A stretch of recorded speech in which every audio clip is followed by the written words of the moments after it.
All right, so first of all, thank you all for being here and for committing to this time block wherever you are in the world. I know that for some of you, it is first thing on a Thursday morning, and for others of you, it's the end of a long workday. So we very much appreciate you taking time out of your day, wherever you are, to join us for this webinar. This type of commitment is just one of many that you're going to make in the next few years to earn your UCSD master's degree. So we're really excited that you are starting this process with us and making this commitment to your future. Some housekeeping information before we get started. You've probably already found that question box or that chat box. Feel free to utilize that to submit questions. I will be taking questions at the end. The timing of this webinar will be about 30 minutes of content that I'm going to cover, and then we'll open it up to all of the questions that have been submitted. The webinar is being recorded, and the GoToWebinar platform will send out this webinar recording automatically about 1 hour after the webinar. Our team will also be posting the recording of this webinar on the MSBA admissions webpage. So if for some reason the webinar recording doesn't show up in your email inbox, you can navigate to our webpage in the next couple of days and within the week, and you'll be able to find a link there. And of course, you can always email me or our team if you need it and you haven't been able to find it.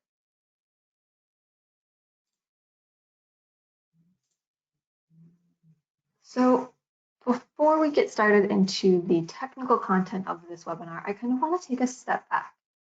You are here, you're joining us this morning because you have made a commitment to your future self, to earn a degree from UC San Diego, to grow your skill sets, to get a job that aligns with your values and challenges your capabilities, or to expand and deepen your professional network. There are so many reasons why students choose to pursue graduate school, and they're all valid. I want to highlight some of our past Rady UCSD MSBA students, the cohort that hopefully you'll all be joining. The students in that top banner image that you've probably seen on our website in a couple of different places, those are actual students. Those are Rady MSBA students from the inaugural 2016-2017 MSBA cohort.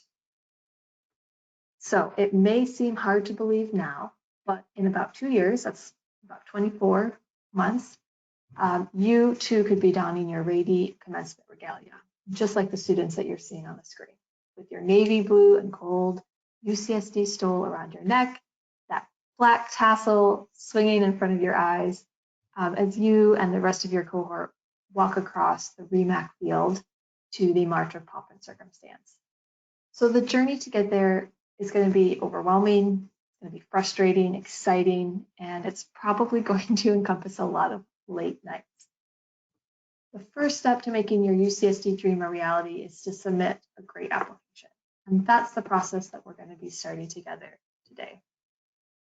The other two photos I want to highlight, the one on the left there with the students wearing their Rady t-shirts, that's a group of our admission ambassadors from the Rady MSBA program a couple of cohorts ago. And then that picture on the right is a group of the inaugural MSBA students on graduation day at the Rady School of Management. We have a great community at Rady, and we're really excited that you will be joining us. So who am I? I am Emily Dayton. I am your admission advisor, and I support the full-time Master of Science in Business Analytics program.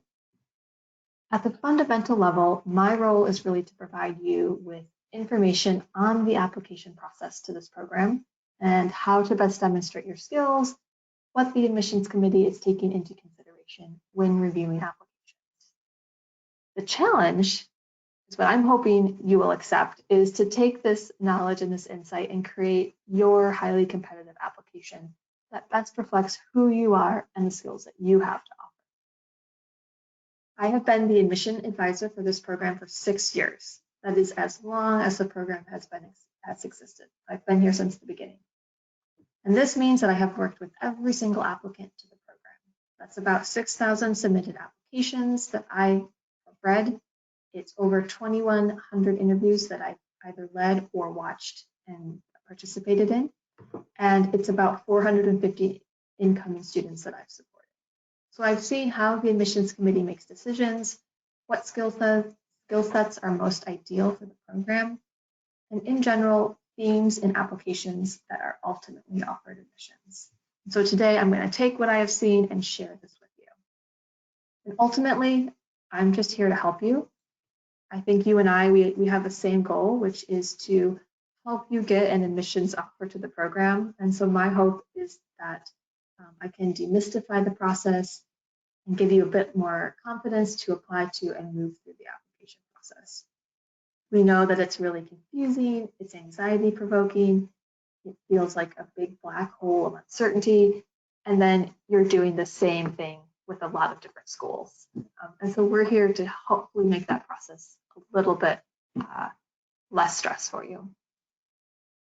So in today's webinar, we're going to cover the following topics. We're going to look at some generalities of what the admissions committee is just taking into consideration. Then we're going to look through each of the specific application requirements, and I'll give you my tips and tricks on each of those. Then we'll cover logistic and deadline information before we wrap it up with your questions that you've been submitting. And so again, I just want to emphasize that you've got that question box. You're welcome to submit questions along the way as they pop up in your mind, or you're welcome to wait till the very end to see if perhaps I'll address your question. Either way, we will get all of your questions answered. So, as we envision ourselves accepting that UCS diploma in a couple of years from your Rady faculty, we're going to get started with this first task of applying. Let's get started. So what is the admissions committee taking into consideration? Well, there are some requirements that are basic minimum requirements at UCSD. One of those is a bachelor's degree. UCSD does require a bachelor's degree for anyone who is going to get an admissions offer to UC San Diego. So the first thing the admissions committee is looking for is, does this person have a bachelor's degree or the equivalent of? They're also looking for a 3.0 GPA minimum or the equivalent of that based on your university's grading scale. And that's also a requirement of UC San Diego. And then finally, English proficiency. For our international students, a valid TOEFL or IELTS is required. And these three components are all requirements of UC San Diego, not just the Rady School and not just the MSBA program. For the MSBA program, work experience is not required. We are a great fit for individuals who are coming straight from an academic program or perhaps another graduate program. But it's wonderful if you have work experience, and if you have the opportunity to get it, that's really encouraged. Also for the program is a strong quantitative foundation. This is a very rigorous program. It's very quantitative and very technical. And one of the things that the admissions committee prioritizes in their review is the ability to handle the quantitative concepts that will be covered in the program. They're also looking for programming experience. They absolutely expect to see programming proficiency at the time of the application. You don't have to be an expert in a certain language, but they're looking for those foundational skills because when the program starts, you're going to jump right into using R and Python. So having some foundational skills in programming is really important. We're going to talk a little bit about the GRE and GMAT because it is optional for students who are applying to 2022. But for students who are considering submitting one of these test scores, the admissions committee typically likes to see a quantitative percentile score at the 80th percentile or above, and a verbal score at the 65th to 70th percentile and above. In a few slides, we're going to actually talk about who might be recommended to take a GRE or a GMAT and who might be okay to waive it.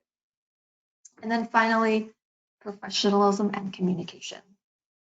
Part of being a successful business analyst is your ability to communicate well. This is imperative because a lot of colleagues and individuals that you will interact with as a business analyst aren't necessarily going to be business analysts themselves. So part of your ability to be a successful business analyst is to take quantitative ideas, take what the info or what the data is saying, and be able to translate that into business insights and actionable decisions for a business. So you've got to be professional and communicative.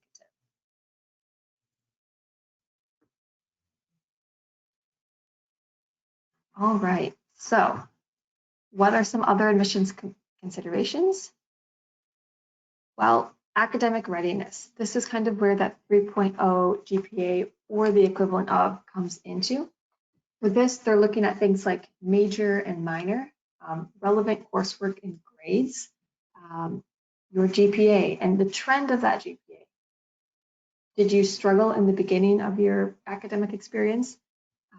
This isn't unusual. If you initially chose a major that wasn't a great fit for you, if you transferred schools, if you started a university in your non-native language, or maybe you or someone in your family had a medical emergency.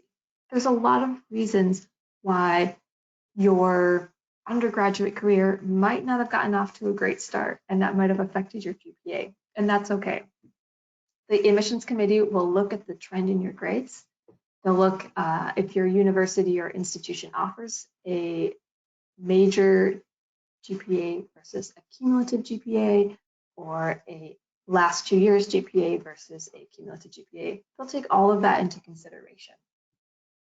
They're going to, in terms of grades and transcripts, this is where kind of based on your degree, they're going to be looking at relevant classes, relevant to this program, and the grades in those classes.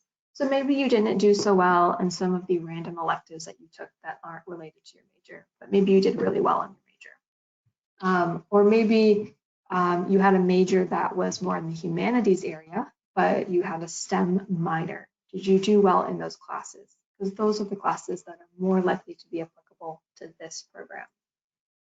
They'll also look at any research or projects that you've shared in your application. So really, this is all falling under that umbrella of academic readiness.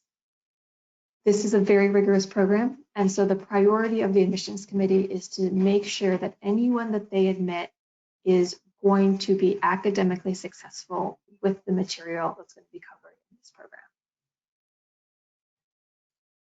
The next thing that they're going to look at is quantitative foundation.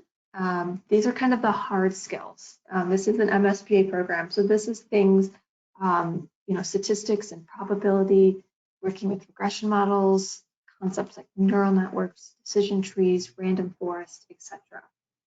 So for this, they're looking for that demonstrated programming proficiency. They're looking for classes or projects where you talk about your experience with statistics, regression models, etc. This is where if you've submitted that GRE or GMAT score, your quantitative percentile score is going to be taken into consideration under your quantitative readiness. And if you've shared any academic or professional projects on your resume, that's kind of the value that those are providing in this quantitative readiness, and any online or extended education classes that you might have taken. So things like DataCamp, Coursera, Udemy, edX, etc. So in this area, you really want to make sure that you highlight relevant final projects and a final thesis. I really encourage students to, on their resume, have a couple of bullet points. Give us some examples. Did you have some final projects in your upper division classes? Did you have a thesis in your program? What were those projects about? What programming tool and or what quantitative concepts did you use? What was the value that you provided? Things like that. You don't have to do an extensive list, but giving some examples is a really great way to kind of showcase what skills and the range of the skills that you have. I also want to emphasize that if you do not yet have any programming experience, this is a gap in your skill set, and I would really encourage you to utilize online courses like DataCamp and Coursera to start filling in that gap. The next thing they're going to look at is employability. This is soft skills, right? This is communication and professionalism, career readiness, career goals. And why is this important? Well, business is people driven, and your value as a business analyst is people dependent. If your colleagues and clients don't understand all of the analytics that you've done, if you can't communicate to them, then your value as a business analyst is quite low. What also allows students to be successful in this program are their career goals, the realistic nature of their career goals, the plan that they have in place to get a great job. It's really important in this area to be able to understand and articulate your motivations for the program. As I mentioned in one of my earlier slides, there are a lot of reasons why students choose to pursue graduate school. What are your motivations? Why is the MSBA program what you want to do? And then there are some basic things. You want to make sure you've checked your grammar, your spelling, your punctuation. You want to make sure that if you're invited for an interview, and we use an online interviewing platform, that you're dressed in business attire. It's really important that you're comfortable verbalizing your projects and your skill sets.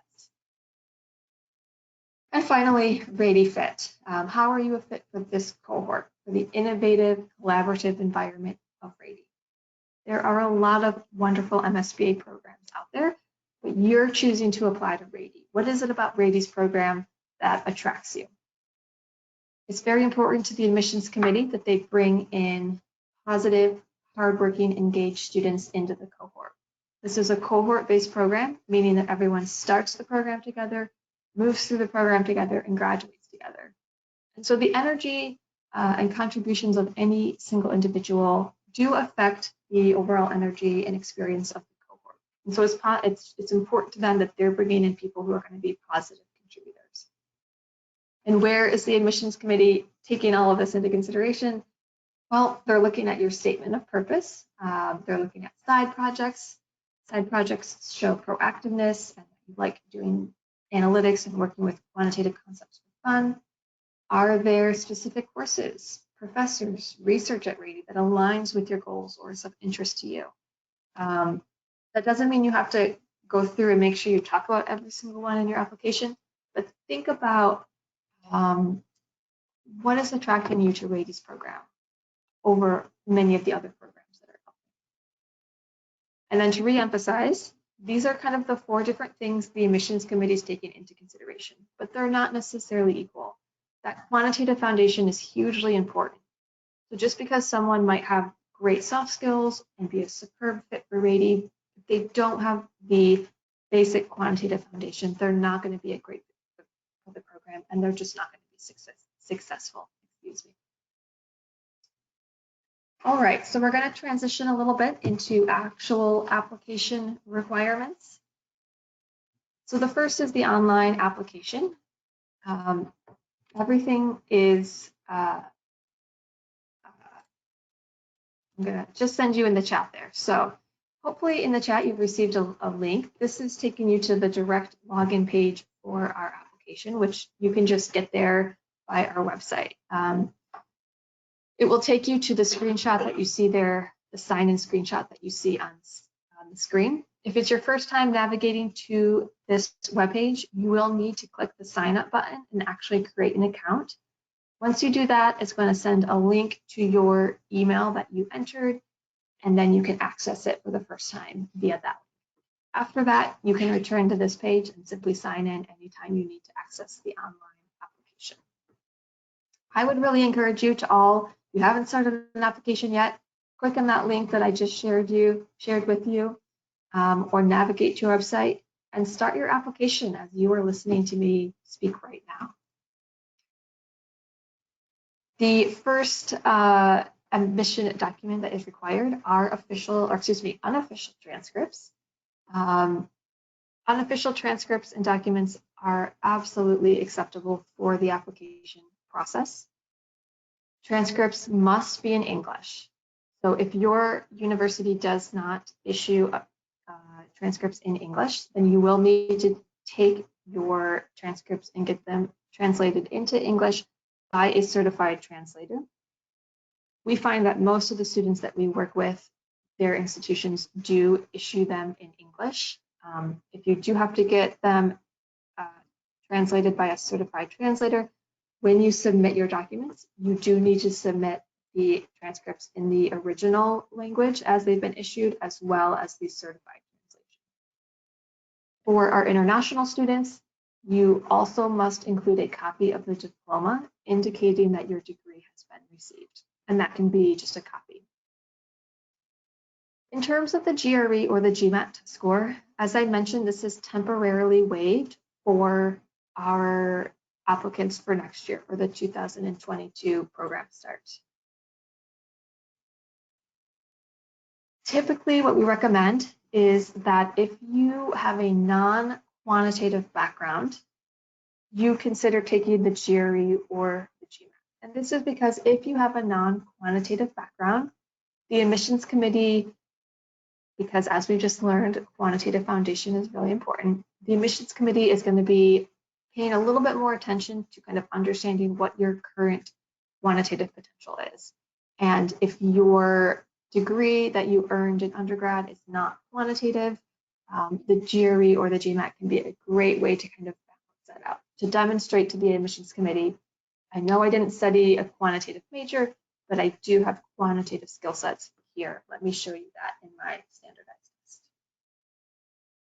If you've already taken one of these tests and you want to submit it, that is great. It's truly an optional requirement, and we'll be happy to accept a test score from you, even if you do have a quantitative major or work experience, and you want that reviewed.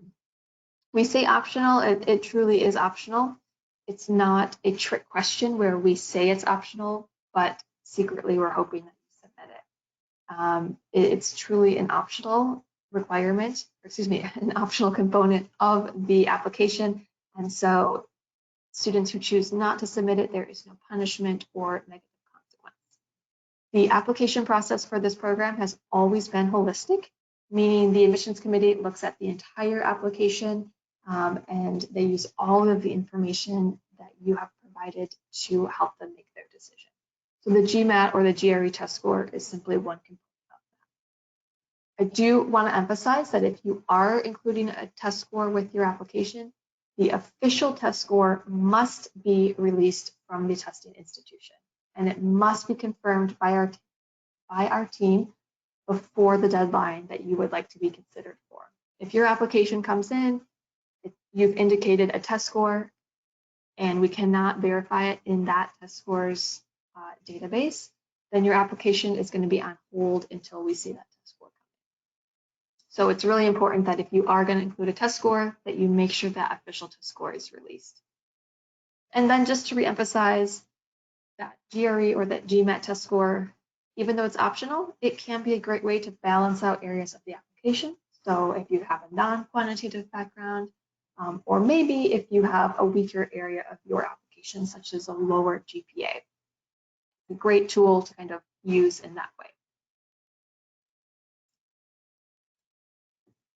For our international applicants, a valid TOEFL or IELTS is required.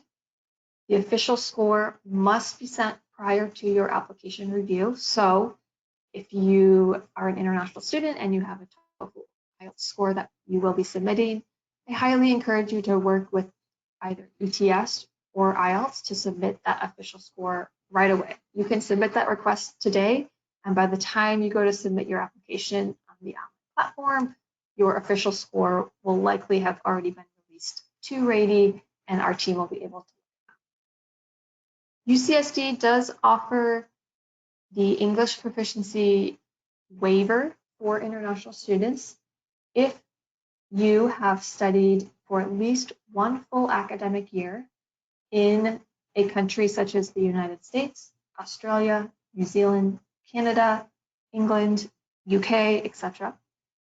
And you maintained a 3.0 or the equivalent of an average. So if you're an international student and you earned your degree in the US or Australia or one of the countries that I just named, then you are not required to submit a TOEFL or an IELTS.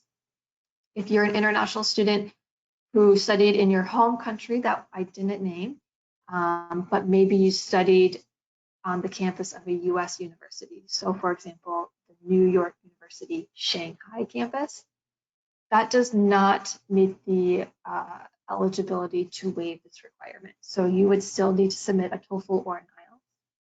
And this also means that for our Indian applicants, we know that for most of you, your instruction is in English if you earned your degree in India. Unfortunately, this does not meet UC San Diego's English proficiency waiver policy. So for our Indian applicants, if you've earned your degree in India, the university is also requiring a valid TOEFL or IELTS for you as well. Next up, resume or CV. I think this is pretty self-explanatory. 1 to 2 pages is fine. My top recommendations are to include the programming languages and statistical tools that you know, technical software, analytical methods that you've used. This is where you can use some bullet points and highlight some projects that you've worked on. Tell us what languages you've used. Tell us how you've used them. We really encourage you to have a section where you can highlight academic and or professional projects that demonstrate which quantitative and technical components you've used. And it's perfectly fine to go into a second page if you need to. In terms of the statement of purpose, there is a specific Rady School prompt that is provided in the application. It's also on the MSBA webpage. The prompt is 500 words, which is about 2 pages double spaced. Your response to the prompt is 500 words. The prompt itself is asking you to tell us about a challenging situation and kind of how you overcame that and worked through it. And really what we're asking you about is your perseverance and your grit. And you might be wondering, well, why is that important? I'm applying to a quantitative program at a business school. And the answer is because this program is going to be challenging. There will be times in which you are overwhelmed, having late nights, maybe you've got a big team project and you haven't made the insights, maybe your code is just not working. And then once you successfully make it through the program, you're still job hunting, right? You will absolutely be submitting job applications that you will not hear back from. It can be a discouraging process. And so having that perseverance, having that grit, that ability to kind of work through failure is really, really important. And it's so important to our program that the admissions committee wants to hear more about your experience in challenges and failing and giving up and trying again. I also want to highlight that once you submit your application, it cannot be edited. This is particularly important for the resume and the statement of purpose because you're going to be uploading either a PDF or a Word document. So make sure that you double check, you read through, you give yourself some time to ensure that the application represents everything that you want it to before you hit that submit. And then finally, 2 letters of recommendation. What I recommend is, again, if you are working through the application right now, navigate to that recommender section, put in their contact information, get them that link right away. It really works in your favor to give your recommenders as much time as possible to write a letter or complete the questions. The application system will send them a unique link, so they don't need to email you anything. You don't need to upload anything on their behalf. I highly recommend that you follow up with your recommenders if they have not uploaded their letters when you are ready to submit. You will be able to submit your application even if they have not uploaded their letter. However, the letters are considered part of a complete application. So if you submit your application and our team opens it to check it and it's missing 1 or 2 letters, it's going to be considered incomplete and it's going to be set aside in the missing documents queue until those letters are submitted. So do yourself a favor, relieve some of that stress, and just make sure that the letters are submitted by the time you go to hit the submit button on your application. It will make the process much smoother and it will minimize any potential delays on your application. All right, so we are just about at the end. I've got a few more slides that I'm going to go over, talking a little bit more about logistics and deadlines and what's happening there. So Our application is open right now. I already shared that in the chat feature. Our first application deadline is coming up on October 15th. I do want to emphasize that our deadlines are really there as a target for you. Ultimately, the admissions committee reviews applications on a rolling admissions basis, meaning once we get to that first deadline and they actually start reviewing applications, they continue to review applications through the fall, the winter, and the spring until every single application has been reviewed. So if a deadline approaches and you decide that, you know what, I'm not quite ready, I want to take another couple of days to tighten up my resume or revise my statement of purpose, you can go ahead and do that. If you submit your application after a deadline, it's fine. There's no punishment and there's no consequence. It will go into the queue and it will be forwarded to the admissions committee as it is deemed complete. I do want to emphasize that this is a very competitive program. We get significantly more applications than we have seats available in the cohort. And so one of my top recommendations is that you apply early. You really should aim for one of those first couple of deadlines, either October 15th or November 15th, or if you have a winter holiday break in December or January and you want to use that time to work on your application, that January 7th application. I do not recommend waiting until the March 15th deadline if you're an international student, or April 15th if you're a domestic student. What I see in most years is that by the time the applications that were submitted for the January 7th deadline, by the time they get reviewed, which is typically February and the beginning of March, the majority of the seats are claimed. Almost all of the admission offers have gone out. And so the chances of getting an admissions offer when you apply really late in the admissions period, it goes down significantly. So do yourself a favor, aim for an earlier deadline, increase your chances when all of the seats are available. I also want to emphasize that UCSD permits only one submitted application per department at a time. So if you're interested in multiple programs at Rady, then you need to choose your first choice program and submit an application to that program only. If you are interested in other programs at UC San Diego, perhaps the program in computer science or engineering or economics department, that's fine. You can submit multiple applications in different departments. You could only submit one application per department at any given time. In general, we don't offer application fee waivers upon request. They're typically available for students who attend qualifying events. For those of you who are attending this live webinar right now, this is a qualifying event. So by your attendance at this live webinar, you are eligible for an application fee waiver. To get that waiver, you do need to have a started application, and it cannot be submitted. If you've already submitted your application, unfortunately, we don't have the ability to refund it. But if you haven't yet submitted the application, we're happy to give you an application fee waiver. We will apply the waiver to your started application. So what I recommend is that when you have a started application, send me an email. I've just shared my email in the chat. Let me know you have a started application. Let me know that you attended this live webinar, and we'll go ahead and apply an application fee waiver for your 2022 full-time MSBA application.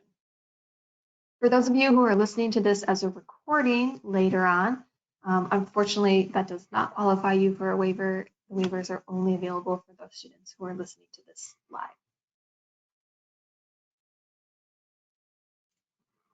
All right, so what are my overall application tips? I just mentioned it, but apply early, apply early, apply early. I highly, highly encourage you to apply in one of those earlier rounds and really no later than the middle of January. I see it happen every year and it's really discouraging, but we get wonderful applicants who apply for that final deadline. And by the time their application makes it to the admissions committee, the cohort is full and there are simply no more admission offers that are able to go out.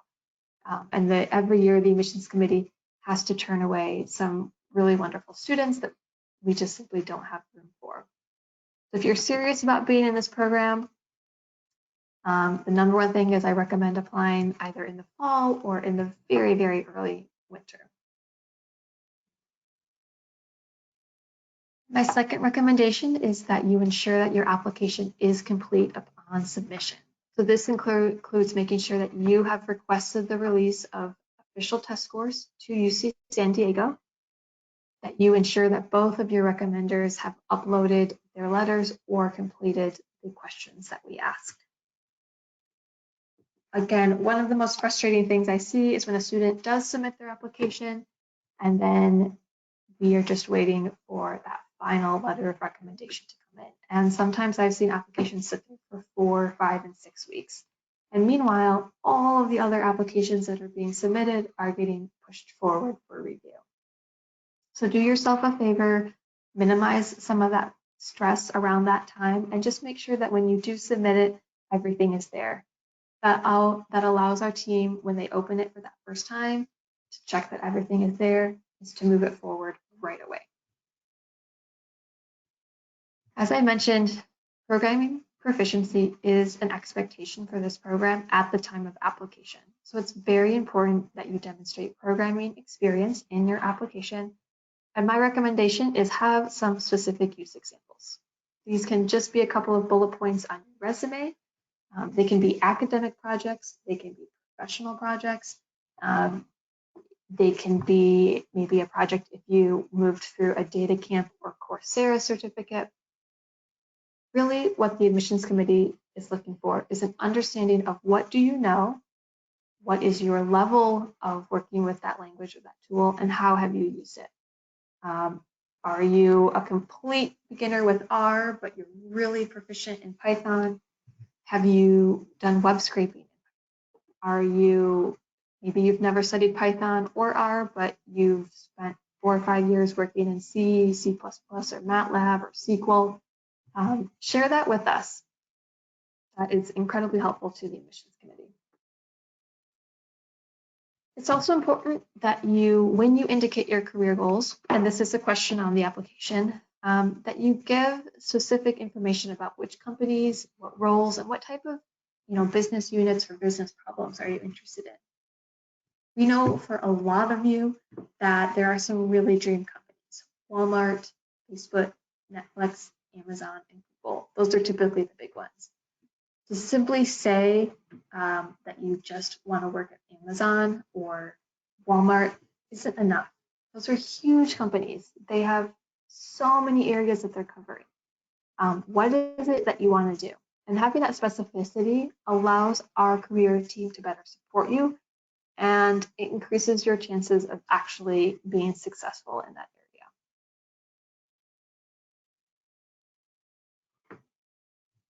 area. I also highly encourage each and every one of you to practice verbalizing your own skill sets and your own projects. There is an interview component of the application process. Not every single applicant will get invited for an interview. It's kind of the second step. The admissions committee does an initial review, they extend interview invitations, and then they go back and they watch the interviews and they re-review the application and make their decision from there.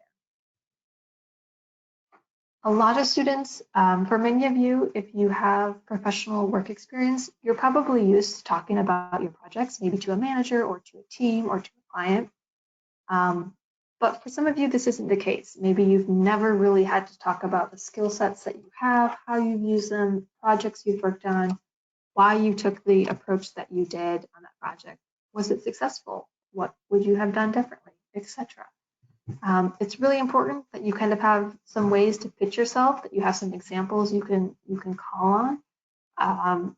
You're going to have to do this in an interview for a job, and you're definitely going to have to do it in the interview for this program. So you can practice in front of someone, you can practice recording yourself, you can practice in front of a mirror. It seems really silly, but it's part of that ability to communicate kind of these complex ideas. All right, so we're just about at the end here. Thank you for your patience. I do want to highlight a couple of additional resources. This is on our Rady MSBA webpage. When you're on the MSBA webpage, you can see that there is some class profile information, and there's also frequently asked questions. I really encourage students to utilize these resources. If you are interested in knowing what are test score averages, what is work experience averages of the cohort, that's going to be on our class profile information. All right, so at this, we have reached the last slide. I've been seeing questions come in, so I'm going to go ahead and get those opened now. This is a great time to submit questions if you have it, and we will get them answered. And I'm just going to go through in the order that they were submitted. All right, so one of the first questions I got was, what is the purpose of asking the name of other schools that you're applying to, and how does this affect the admissions decision? This is a great question. And the answer is it does not affect the admissions decision. The admissions committee is not taking this information into consideration when they're making a decision on your application. This is information that's collected more for just our own internal reporting. We like to know in bulk where students are applying to, who are our competitors, right? We know that most of you are applying to multiple MSBA programs. And so this is more helpful information for our marketing team than anything. There are questions about the letters of recommendation. Is there a preference over college or academic recommendation versus professional or work related? There really isn't a preference. I would say that if you are someone who is currently working, if you're a working professional, it would make sense to have at least one of those letters be from a client or a manager or a supervisor, someone who can speak to current projects and skill sets that you have.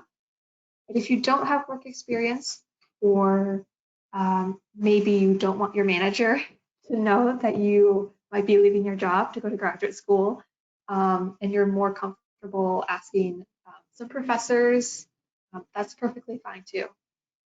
What you want to think about is, who are people in my network who know my skill sets, who know my projects, who can validate everything that I've told the admissions committee elsewhere in my application. So if you went to school 6 years ago and you have not necessarily been in contact with any of your professors, maybe they don't remember who you are, those individuals might not be as smart of a choice. But if you're in school right now, you recently graduated, or you've maintained a great relationship with a professor, then it can be totally fine. So the statement of purpose asks us to write about a major challenge that was faced by us, and this is correct. Does that mean that we do not have to submit a general statement of purpose talking about our background and why we want to pursue an MBA at Rady?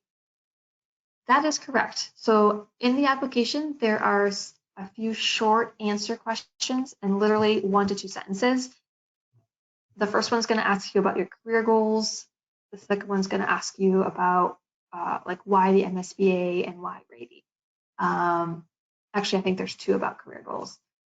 So you can share that information in those short answer section, and then when it comes to your statement of purpose, when you're responding to the prompt about the challenge, the challenging event, or the challenging time in your life, you can simply respond to that event. You don't need to reiterate career goals and why Rady, unless that is part of your story, right? I mean, this is kind of where the event or the situation that you're choosing to talk about, is that something that happened a long time ago, or is that something that is influencing your decision to go to graduate school right now? There's not a right or wrong answer on that. You might choose a challenging event that's personal. It's not necessarily related to your desire to go to graduate school or your interest in analytics. And is the word limit strictly limited to 500 words? I wouldn't say that it's strict. I can tell you that the admissions committee does not sit there and count words. What they will do is that if it appears that the statement of purpose is significantly longer, then they will do a word count check. So that means if you need to go a few words over, or a few words under just to wrap up a sentence, that's totally fine. But I would say, you know, if you're getting more closer to 550, 600 or more words, then just think about editing to tighten up what you're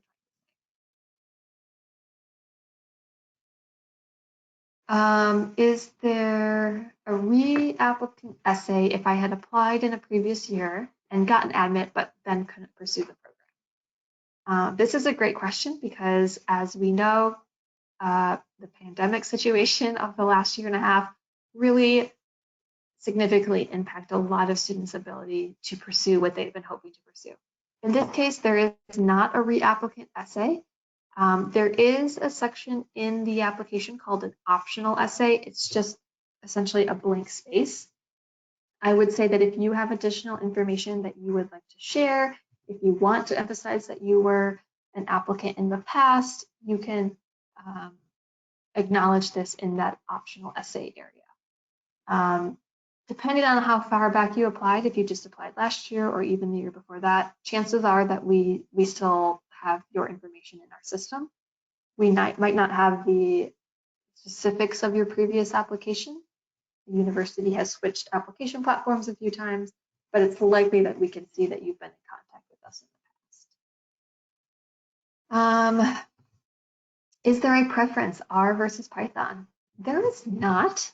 And that's because both are used in our program. We really encourage students to have a foundation in both of them if you can. If you are not familiar with either of them and you're kind of jumping into one first, I honestly think that it doesn't matter because both tools are used very frequently in a variety of classes across the entirety of the program. I would really encourage just trying to get a couple of intro courses in each if you're not yet familiar with R or Python. Is there a website or a recommendation to convert 10 scale GPAs to a 4 scale? Actually, you don't need to convert it. We work with a lot of international students. Our staff, both at Rady and on main campus, are very used to reading transcripts from a variety of institutions with a variety of grading scales. So if you have an institution where they did not use the 4.0 scale, which is really common in the US, but less common outside of the US, you don't need to convert it. Just submit your transcripts. Make sure, hopefully your transcripts include a grading scale or kind of an explanation. The admissions committee will be able to, they'll read them as issued by your institution. Can you share the average GRE and GPA scores in last year's profile? I think this question came in right at the beginning, so I already kind of mentioned that, but I'll go back to this slide. On our Rady webpage for the MSBA program, there is a class profile option, and if you go there, you'll see the class profile of the current cohort that's about to finish up and graduate. The new cohort that just started in August, their profile is still in creation process, and it will get updated to the Rady webpage once it's available. This is about a TOEFL. Okay, so if my TOEFL score expires in December of this year, is that an issue? So UCSD does require a valid TOEFL or IELTS score. So if you have a test score that's going to expire in December of this upcoming year, you want to make sure that your application is submitted right away so that it can get reviewed before that test score expires. It's okay if it expires shortly after getting an admissions offer or being reviewed, but if your test score gets submitted, or excuse me, if your application gets submitted on December 1st, and by the time your test score gets reviewed, it's December 30th, that's going to be an issue because at that point, the test score will be considered expired. So if you have a test score that's going to expire soon, it's imperative that you submit your application right away so that we can get it reviewed before it expires. And for people, some of you joined us late, so do I have to send official scores before the deadline? And yes, the answer is yes. For TOEFL and IELTS, and then GRE or GMAT if you're choosing to submit one of those test scores. Official test scores are required with the submission of your application. So yes, please release official test scores from the testing institution.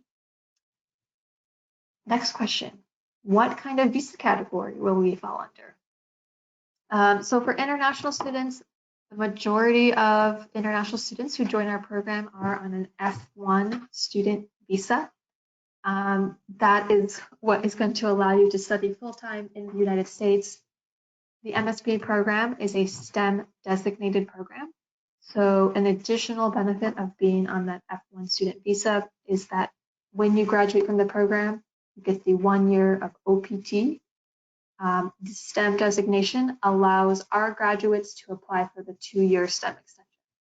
So on an F1 student visa, graduating from Rady's STEM designated MSBA program, that will allow students to be eligible to apply for up to 3 years of OPT, and that is being able to work in your area of study in the United States.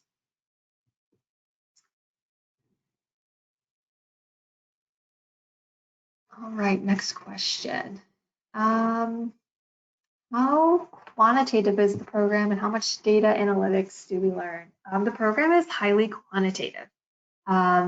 We are a business school, so the context of all of the classes are business classes, but the content and the tools that you're learning in those classes and how you're solving business problems is highly quantitative and highly technical. There's a lot of statistics and probability. You're working with various regression models, optimization, modeling, machine learning concepts, neural networks, decision trees, random forest, etc. Python and R are the 2 main tools. They are used very regularly across the program, and depending on the class and the professor, you might also get into SQL, potentially Tableau as well. This is considered a really rigorous program.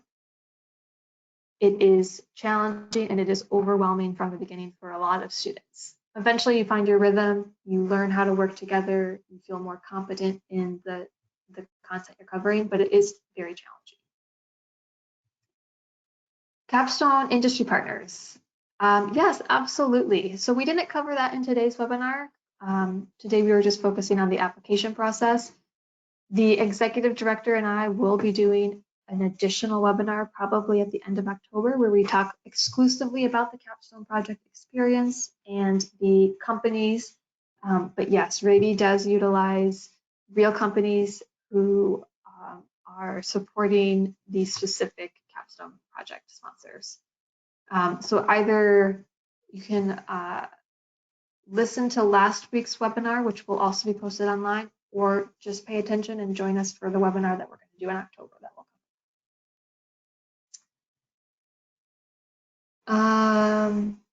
Does the statement of purpose have to be focused just in talking about a major commitment we have made in our life that challenged us in business or personal experience? So I don't believe that with the statement of purpose, ultimately you want to make sure that you answer that prompt.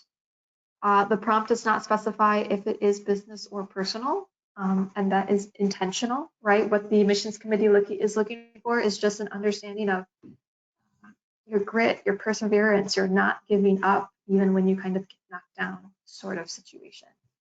Whether or not you provide additional information beyond that, it's kind of up to you. Maybe that is contributing to your reason to come to Rady, maybe it's not, and that's totally fine. Let's see here.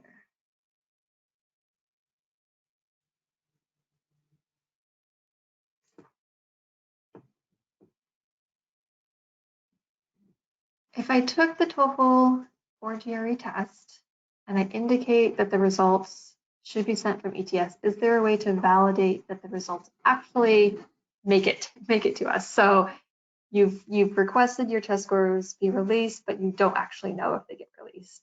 This is a great question. I don't know how it works on the student side if you're working with ETS or the GMAC testing.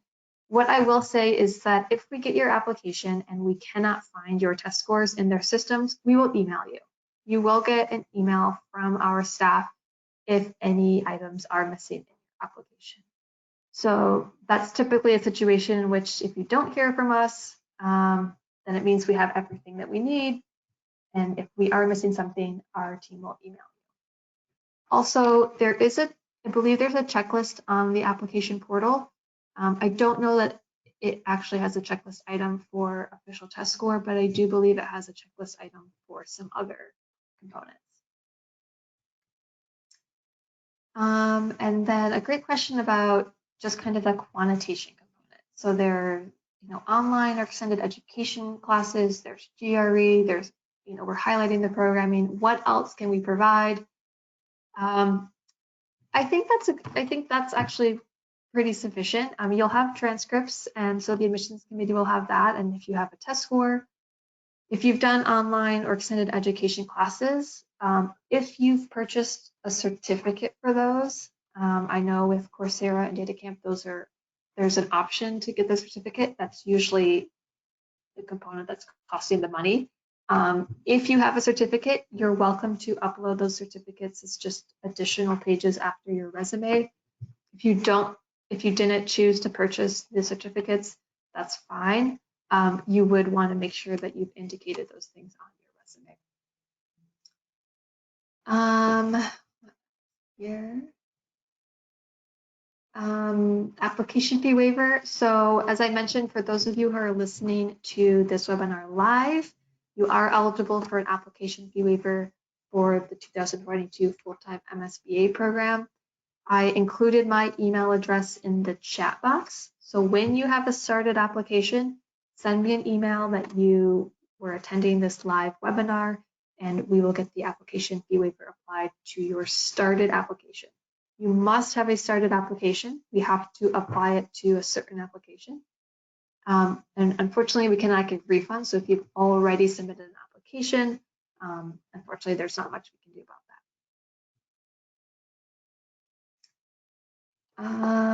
that. There's some questions about career support and finding an internship. This is great. I didn't cover that in today's webinar. That was covered really briefly in last week's just general information session webinar. That webinar, the link will be posted on our website, and you can also email me directly if you want the recording to that webinar. I will probably be doing another webinar also at the end of October, early November, where we cover career support, career outcomes, alumni success stories, etc. So for time purposes, I'm not going to jump into that, but do know we have resources online, and we'll be doing another webinar.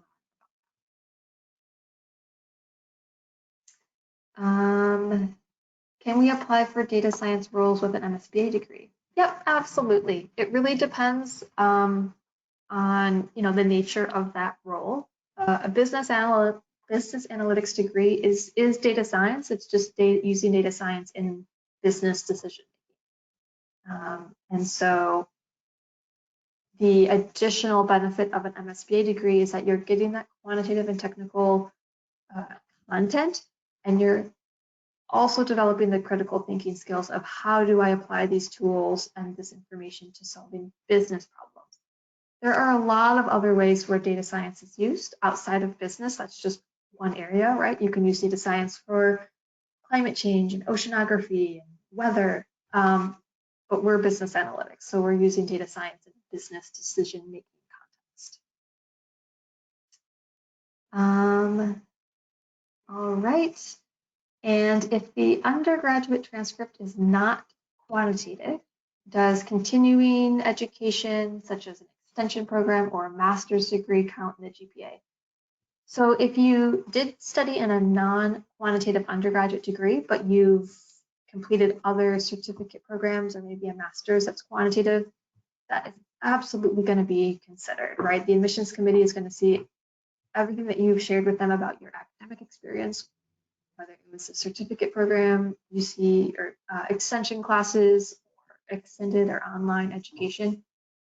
That's actually great. It kind of demonstrates an awareness from your part that you know that there are skill sets that you still need to work on or that you've been working on to fill in gaps to allow you to be a great fit for this program. So definitely include them in your application so that the admissions committee knows that they're All right, so we are right at 9 a.m. here in San Diego. I've got one last question, and then I'm gonna end the webinar so that we are respectful of everyone's time. So my GRE test is registered in December. Can I apply for the November deadline and then add the GRE score later? So in theory, yes, you can submit your application, but if you are taking the GRE, if you have not indicated the GRE test in that application, then our team is not going to be looking for a test score, which means if all other components of your application are complete, your application is moving forward and a decision is going to be made without that GRE score. If you do indicate that you're taking a GRE test, then your application is going to be considered incomplete until that test score comes in. So there's really, if it's important to you to have that GRE score included in the review of your application, there's no benefit for you to apply until you have that test score. That's really what I would recommend, is you should only be submitting that application when you're ready to have it reviewed. We got one more question. Do you consider the GPA of executive programs? If it was a degree issuing program and it resulted in a GPA, then yes. If it's, I think it depends a little bit, again, if there was a degree issued, but also just the context of the program. What you're learning isn't relevant to this program, right? But all academic experience that you've had should be included in the application. And so the admissions committee will see that in there as well.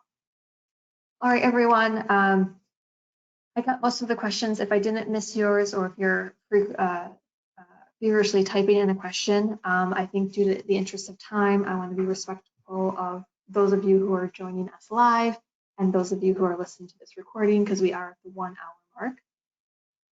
Again, we're really excited to be working with you on your application. The recording of this webinar will come out in about an hour after this webinar ends.